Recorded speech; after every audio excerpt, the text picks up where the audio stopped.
Hai sis, RM1,000 untuk sis. Cantiknya. Ada masa tak? Sorry, kacau. Ni kan Erisha yang berlakon dalam drama Ustazah. Betul? Betul. Malulah Aisyah. Cahaya kenal Aisyah ke? Kenal lah, mesti kenal. Erisha cantiknya kening. Ini buat ke ori? Ori. Dilahirkan sebegini. Nak tanya, Erisha ada mix tak? Ada mix. Mix tak ada lah pula. Tapi mak Aisyah orang Kelantan. Oh, patutlah. Coba kecek Kelantan sikit. Boleh. Okey macam ni.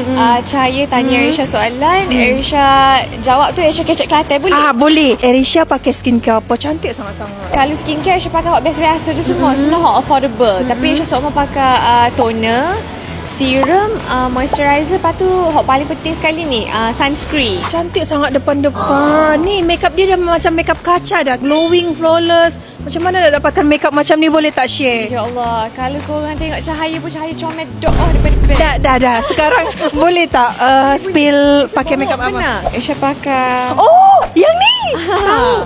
Beberapa hari lepas saya ada interview seorang artis juga.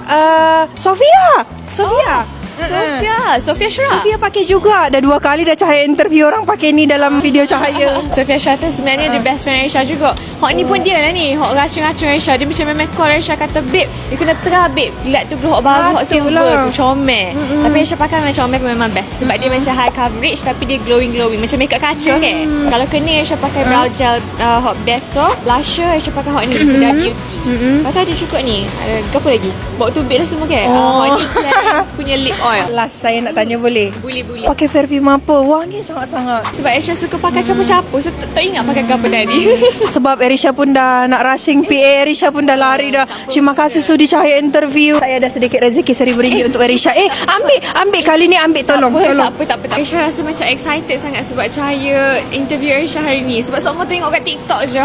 Hari ni dapat jumpa depan-depan. So RM1,000 ni macam mana? Tak apa, Cahaya simpan. Cahaya bagi dekat orang yang lebih memerlukan. Betul-betul lah Erisha. Yalah cantik, baik pula. Terima kasih Erisha.